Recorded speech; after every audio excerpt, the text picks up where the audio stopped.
what is going on, and welcome back to What Shall We Do Next? I'm Mike, your host, and I hope you guys are having the best day ever. Before I get started, guys, if you are new here, please subscribe if you haven't already done that. We're on the road to 73,000 subscribers, and I would love you to join me on this journey. So hit subscribe right now and join the fam. And also, guys, can follow me on all my social media. Links are in the description. I have Facebook, Twitter, Instagram, and even Snapchat, so go follow me on all of those. And once again, I am coming back at you guys with another creepy video, and today we are talking about another scary story. And this scary story is called The Greenbrier Ghost. So, The Greenbrier Ghost is a true story about a young girl who was killed in the year 1897 in Greenbrier County, West Virginia. They say that her ghost actually came back from the dead so she could name her killer. So enough of the jibber jabber, let's jump right over to the story.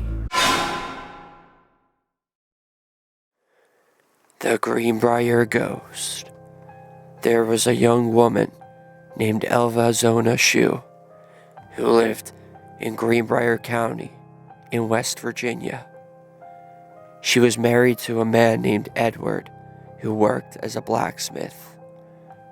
They seemed very happy together, but Zona's mother never liked Edward Shue and warned her daughter not to trust him.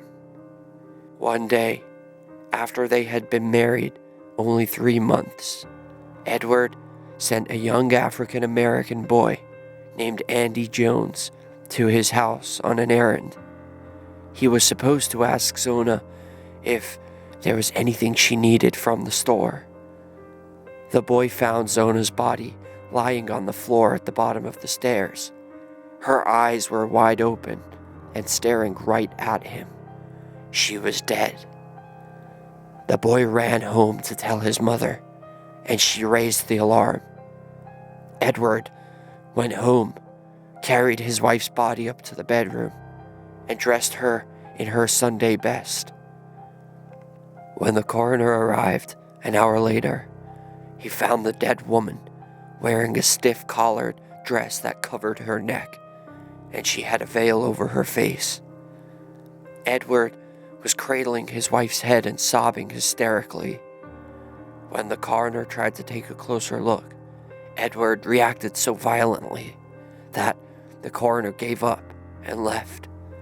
He listed her cause of death as being due to childbirth. The strangest thing about it was that Zona had not even been pregnant. When Zona's mother found out her daughter was dead, she shouted, "The devil has killed her!" During the funeral, Zona's mother took a sheet from inside the coffin and brought it home. When she washed it in a basin, the water turned as red as blood. The old woman believed that this was a sign that Zona had been murdered. Every night for the next 4 weeks, Zona's mother prayed that the truth about her daughter's death would be revealed. She didn't have long to wait. One night, the ghost of Zona appeared to her mother and told her exactly how she died. She said Edward was cruel and abusive to her. One day, he went too far.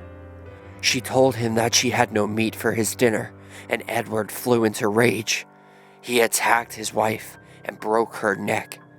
When she said this, the ghost slowly turned her head completely around at the neck. The next morning, Zona's mother went to the police and told them what she had seen. Although they were skeptical, they dug up Zona's body again and performed a proper autopsy. When he heard the news, Edward began to get nervous and stressed out. He wandered around the town saying, "They will not be able to prove I did it." The autopsy revealed that Zona's neck had been broken and she had been strangled to death. On her throat were the marks of fingers. Edward Shue was arrested and charged with murder. When the police investigated his background, they found some suspicious facts. Edward had a violent temper. He had beaten his first wife severely and thrown her out of the house. His second wife had died mysteriously of a blow to the head.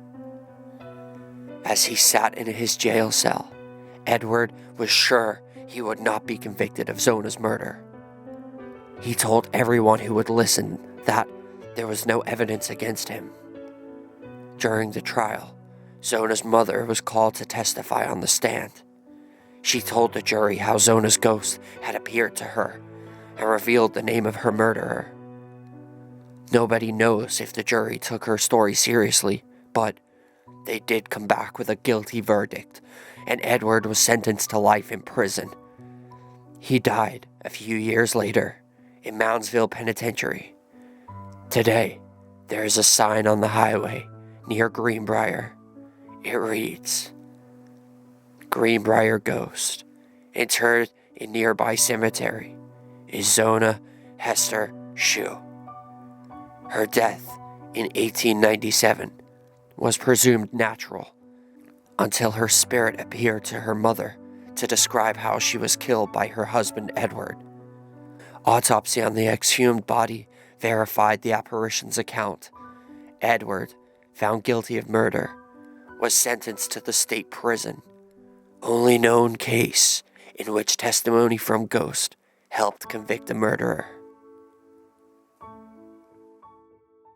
And that is the end of that, guys. I hope you enjoyed this story, and it was a true story, believe it or not. That was a true story, and that sign that I read about at the end of the story in Greenbrier is actually really there. But one thing I didn't get is, back in those days, I don't think they had like the technology to actually prove if anybody killed someone, like, you know, like DNA, fingerprints, fingernails, that kind of thing. I'm not sure. I mean, I'm no professional, but I wouldn't have thought that back then they had that kind of technology. So therefore, anybody could have killed her, but the husband got the blame because the mom said that her ghost appeared and told her. What if it was the mom that killed her? And because she said at the very beginning of the story that she didn't like Edward. So what if the mom killed her? And then the husband got put in prison, in the state prison, for the rest of his life. Now, I don't know. Somehow I don't believe that's what happened. I think the mom loved her. But I don't know. You never know. My question to all of you guys for question of the day is, do you believe the story is 100% accurate? And do you think that actually happened? Let me know what you think. That is question of the day. But thank you guys so much for watching. I hope you enjoyed this video. If you did, hit that like button down below. And let's see if we can go for 18 billion likes on this video. I would really appreciate that. And remember, the most important thing of all, guys, chase your dreams. I love you all, and don't let anybody bring you down. Peace out.